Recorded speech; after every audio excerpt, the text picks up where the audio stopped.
1995 ஆண்டுகளில் இந்த நாட்டில் ஒரு தவா பிரச்சாரம் ஒரு அமைப்பு யாருக்கு இப்போ ஒரு அமைப்பட்டு கொண்டால் சூனியம் ஒன்று இல்லை என்ற ஒரு பிரச்சாரத்தை முடிக்கிட்டு தானே. இதே போல் அந்த அமைப்பு வாக்களிப்பது ஒரு ஷஹாதத், வாக்களிப்பு ஒரு சரக்கு உருவான 3 வருஷங்கள் குறிப்பிடுவார். ஒரு வருஷத்தில் யார் அல்லாத சட்டத்தை அங்கீகரிக்கிறோ அவங்க காப்பு, இன்னொரு இடத்துல பாவி, இன்னொரு அநியாயம். இதெல்லாம் வச்சு வாக்களிப்பது 7 நிறுவியோ.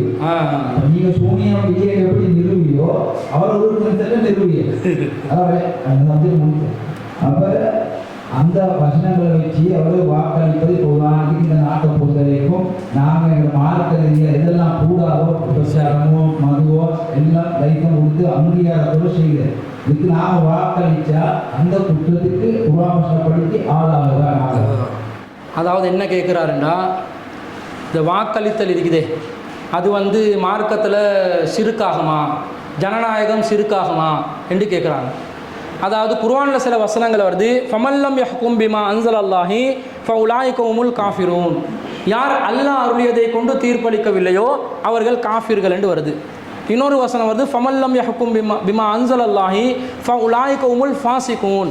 யார் அல்லாஹ் அருளியதை கொண்டு தீர்ப்பளிக்கவில்லையோ அவர்கள் ஃபாசிக்குகள், பாவிகள். இன்னொரு வசனம் வருது, ஃபமல்லம் யஹ்கும் பிமா அன்ஸலல்லாஹி ஃபஉலாயிக ஹுமுல் லாலிமூன். யார் அல்லாஹ் அருளியதை கொண்டு தீர்ப்பளிக்கவில்லையோ அவர்கள் அநியாயக்காரர்கள் என்று வருது. இந்த 3 வசனங்களை ஆதாரம் காட்டி நாங்கள் அல்லாஹ் அருளியதை கொண்டு தீர்ப்பளிக்கணும் என்று சொல்கிறாங்க. அல்லாஹ் அருளியதை கொண்டு தீர்ப்பளிக்கணும் என்றதுல அர்த்தம் என்னென்னா, அவங்க சொல்கிறாங்க மனிதனுடைய சட்டங்களுக்கு நாங்கள் கட்டுப்படக்கூடாது, அல்லாஹ்ட சட்டத்துக்கு தான் நாங்கள் கட்டுப்படணும்.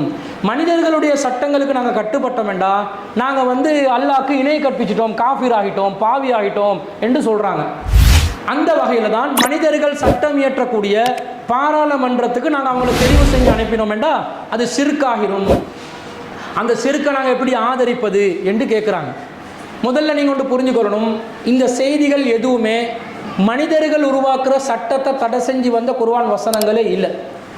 இது எல்லாமே அல்லாஹ் ஒரு குர்ஆன் வசனத்தில் அல்லாஹ் இப்படி தான் நீங்கள் உங்களோட வாழ்க்கையை அமைச்சு கொள்ளணும் என்று சொல்லி இருக்கும் பொழுது காஃபிர்கள் என்ன செய்தார்கள் என்றால் அவங்களோட மனோ இச்சைப்படி வாழ்ந்தார்கள். இல்லை, நாங்கள் எங்களுக்கு விரும்பின மாதிரி வாழுவோம், திருமணத்தை நாங்கள் விரும்பின மாதிரி செய்வோம், விவாகரத்தை நாங்கள் விரும்பின மாதிரி செய்வோம், கொடுக்கல் வாங்கலை நாங்கள் விரும்பின மாதிரி செய்வோம், வணக்க வழிபாடுகளை நாங்கள் விரும்பின மாதிரி செய்வோம் என்று சொன்னாங்க. அந்த நேரத்தில் தான் அல்லாஹ் தாலா அல்லாஹ் அருளிய மாதிரி நீங்கள் நடந்துக்கோங்க, அல்லாஹ் சொன்ன மாதிரி நீங்கள் தீர்ப்பளிச்சுக்கோங்க, அல்லாஹ் சொன்ன மாதிரி நீங்கள் நடக்காட்டி நீங்கள் பாவியாவி, காஃபிராவி, அநியாயக்காரராவிங்கன்னு அல்லாஹ் இறக்குறான். இது மனிதர்களுடைய சட்டங்களை நாங்கள் கடைப்பிடிச்சாலே காஃபிராகிடுவோம், மனுஷன் இயற்றின சட்டங்களை நாங்கள் பின்பற்றினாலே காஃபிராகிடுவோம் என்றா. அதே பாராளுமன்றத்தில் சட்டம் இயற்றான். அந்த பாராளுமன்றத்தில் இயற்றப்பட்ட சட்டத்தில் தான் ரோட்டில் டிராஃபிக் சிக்னல் லைட் எல்லாம் ஓடுது. கட்டுப்படாமல் இருக்கலாமா? லைசன் எடுக்க சொல்கிறான், டிரைவினுக்கு லைசன் எடு, லைசன் எடுத்தால் தான் டிரைவிங் இருக்குது, உனக்கு செய்யலாம். நீ நேஷனல் ஐடென்டிட்டி கார்டு எடுக்கணும், நீ பாஸ்போர்ட் எடுக்கணும், விமான பயணம் போகிறதா இருந்தால் பாஸ்போர்ட் எடுக்கணும். மனுஷன் உருவாக்கின சட்டம் தானே. அந்த சட்டத்துக்கெல்லாம் நாங்கள் ஏன் கட்டுப்பட்டோம்? அல்லாஹ் இறக்கி நான் பாஸ்போர்ட் எடுத்து வெளிநாட்டுக்கு போட்டு அல்லாஹ் சொன்னானா? ஏர்போர்ட் வழியாக தான் போகணுமென்று அல்லாஹ் சொன்னானா? வீசா எடுக்கணுமென்று அல்லாஹ் சொன்னானா? மனுஷண்ட சட்டம் தானே. அந்த மனுஷண்ட சட்டம் உருவாக்கப்பட்டுச்சு பாராளுமன்றத்தில் தானே. இப்போ பாராளுமன்றத்தில் மனுஷ சட்டம் உருவாக்கி ஐடென்டி கார்டு வச்சுக்கொள்ளலாம். அதே 95ஆம் ஆண்டில் பேசினவர் ஐடென்டி கார்டு வச்சு கொண்டார், பாஸ்போர்ட் வச்சு கொண்டார். ஃபர்ஸ்ட்டுக்கு அதையும் கிழிச்சு போட்டாங்க. போலீஸுக்கு போய்ட்டு என்ட்ரி போடுறாங்க, அவங்களோட அமைப்பு பதிவு செஞ்சு ரெஜிஸ்ட்ரேஷன் நம்பர் போடுறாங்க. அல்லாஹ் அமைப்பு தவா பண்ணுறதுக்கு அமைப்பு பதிவு செய்யணும், ரெஜிஸ்ட்ரேஷன் நம்பர் போடணும், யாப்பு போடணும் வேண்டாம். எல்லாம் மனுஷன் உருவாக்கின சட்டமே. அல்லாஹ் குர்ஆன் வசனத்தில் இந்த யாப்பை உருவாக்கி கொள்ளுங்கள், ரெஜிஸ்ட்ரேஷன் நம்பரை எடுத்துக்கொள்ள 786 போட்டுக்கோங்கன்னு எல்லாம் சொன்னானா? இல்லை. அப்போ மனுஷ சட்டம் இது நடைமுறையில் அவங்களே அதுக்கு முரணாத்தான் நடக்கிறாங்க.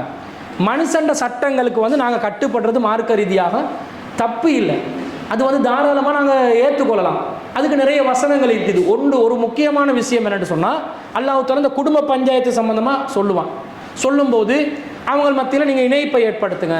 எப்படி இணைப்பை ஏற்படுத்தணும்? அல்லாஹ்வோட வசனத்தை காட்டி இணைப்பை ஏற்படுத்தணும், ரசூலோட நபிமொழியை காட்டி இணைப்பை ஏற்படுத்தணும். அப்படி தானே இணைப்பை ஏற்படுத்தணும். அல்லாஹ் சொல்கிறான், அவங்கள நீங்கள் இணைப்பை இன் ஹிஃப்தும் ஷிகாக பைனிஹிமா, அவங்க 2 பேருக்கு மத்தியில் பிளவை நீங்கள் அஞ்சினால் ஃபப் அசு ஹக்கமன் மின் அஹ்லிஹி வ ஹக்கமன் மின் அஹ்லியா, அவளுடைய குடும்பத்திலிருந்து ஒரு நடுவரையும் இவருடைய குடும்பத்திலிருந்து ஒரு நடுவரையும் ஏற்படுத்துங்கள். யுரீதா இஸ்லாஹா, அந்த 2 பேரும் இணைய விரும்பினால் யுவஃபிகில்லாஹு பைனஹுமா, அல்லாஹ் 2 பேர் மத்தியில் இணக்கத்தை ஏற்படுத்துவார்னு அல்லாஹ் சொல்றான். இப்போ இந்த நடுவராக வரக்கூடியவர் எப்படி பேசணும்? இவங்களோட வாதப்படி பாருங்க, என்னை ஒரே அடிக்கிறாரு. பெண்கள் முகத்தில் அறைவது நபிகள் நாயகம் ஸல்லல்லாஹு அலைஹி வஸல்லம் அவர்கள் தடை செய்துள்ளார்கள். இல்லை, நான் ஏன் அடித்தேன் தெரியுமா? ஏனே இவன் அப்படி திட்டினால் கணவரை திட்டக்கூடாது என்று நபி ஸல்லல்லாஹு அலைஹி வஸல்லம் அவர்கள் சொல்லியிருக்கிறார்கள். நான் ஏன் திட்டினேன் தெரியுமா? இவர் சாப்பாடுக்கு செலவு தரல, பெண்கள் மீது பொருளாதாரத்தை சுமத்துவது இப்படி இது நடுவர்ட வேலையா? நீ என்ன ரிப்போர்ட்டர் வேலை பண்றாய்? ரிப்போர்ட்டர் என்ன? ரிப்போர்ட்டர் உள்ளதை அறிவிக்கிறது, தெரிவிப்பது நாங்கள், தீர்மானிப்பது நீங்கள். இது ரிப்போர்ட்டர்ட வேலை. ஆனால் அவனால் தெரிவிக்கிறது இல்லை, தீர்மானிக்கிறது நாங்கள் இல்லை. அவங்க தீர்மானித்து எங்களுக்கு தெரிவிப்பாங்க, அது வேறு விஷயம். இந்த ரிப்போர்ட்டர்ட வேலை செய்கிறதுக்காக 2 பேரை நடுவராக அனுப்புகிறான். நடுவராக இருந்தால் என்ன பண்ணணும்? அவன்ட கேள்வியை கேட்டு அதுக்கு குர்ஆன் சுன்னாலண்டு ஆதாரத்தை வச்சு வாதத்தை வச்சு அவன்ட தவறை திருத்தணும், அந்த தீர்ப்பை வழங்கணும். அதான் நடுவர். நடுவர் என்னும்போது தீர்ப்பு வழங்குவார். சில உலக காரியங்களில் அவர் என்னுடைய மகனை இங்கிலீஷ் மீடியமில் படிக்க சொல்கிறாரு, நான் தமிழ் மீடியமில் தான் போடுவேன். இப்போ குர்ஆன் வசனத்தை காட்டு, இங்கிலீஷ் மீடியமில் போடணுமென்றதுக்கு தமிழ் மீடியமில் போடணுமென்றதுக்கு கணவன் மனைவிக்கு மத்தியில் பிரச்சனைப்பா. என்ன பிரச்சனை? மகனை இங்கிலீஷ் மீடியம் போடுறதா தமிழ் மீடியம் போடுறதா? இப்படி சண்டை வருதா இல்லையா? வருது. இதுக்கு குர்ஆன் வசனம் ஹதீஸ் காட்டலுமா?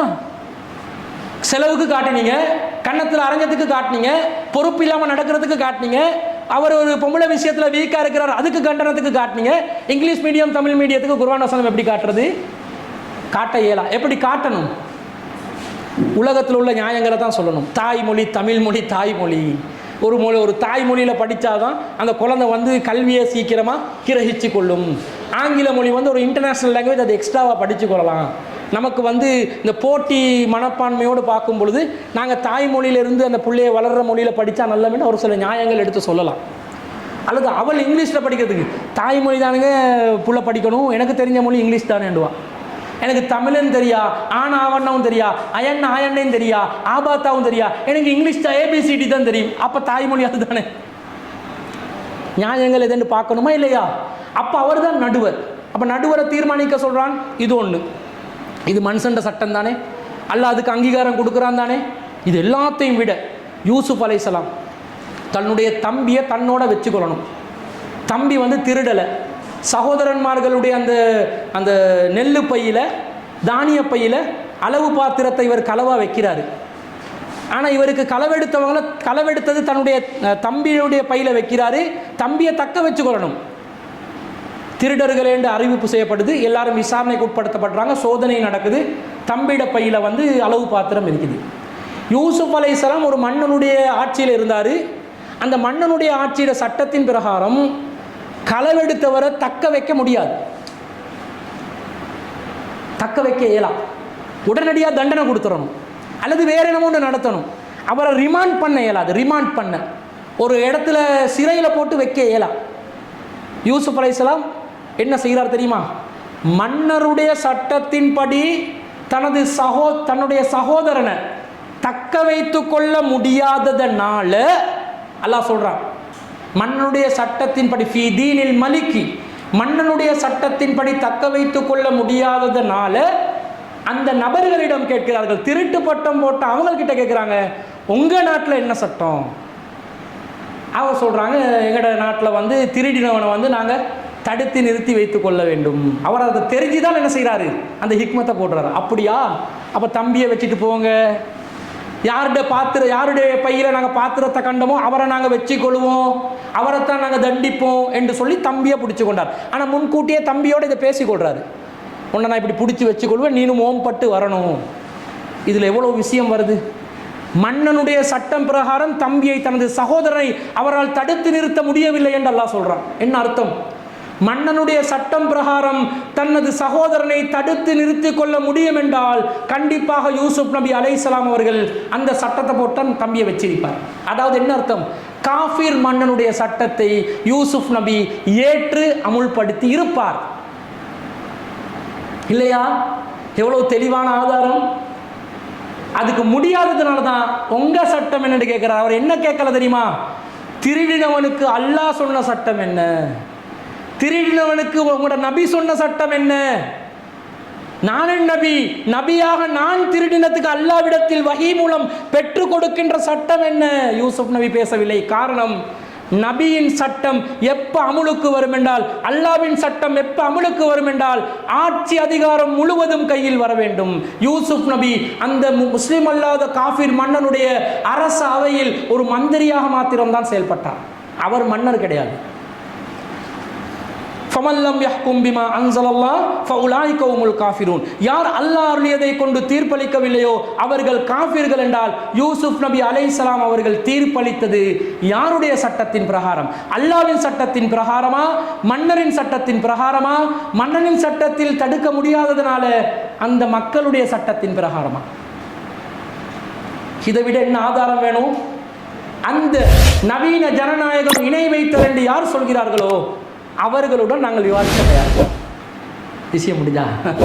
அப்போ இந்த நிகழ்ச்சியை சிறப்பாக நடத்துறதுக்கு இந்த நிகழ்ச்சியில் கலந்து கொண்ட அனைத்து சகோதரர்களுக்கும் சகோதரிகளுக்கும் ஜஸாக்குமுல்லாஹ் ஹைரா. அதே நேரத்தில் இந்த நிகழ்ச்சியை சிறப்பாக ஏற்பாடு செஞ்ச சைனா ஃபோர்ட் முஸ்லீம் அசோசியேஷன் சகோதரர்களுக்கும் நன்றியை தெரிவித்துக் கொள்கிறோம்.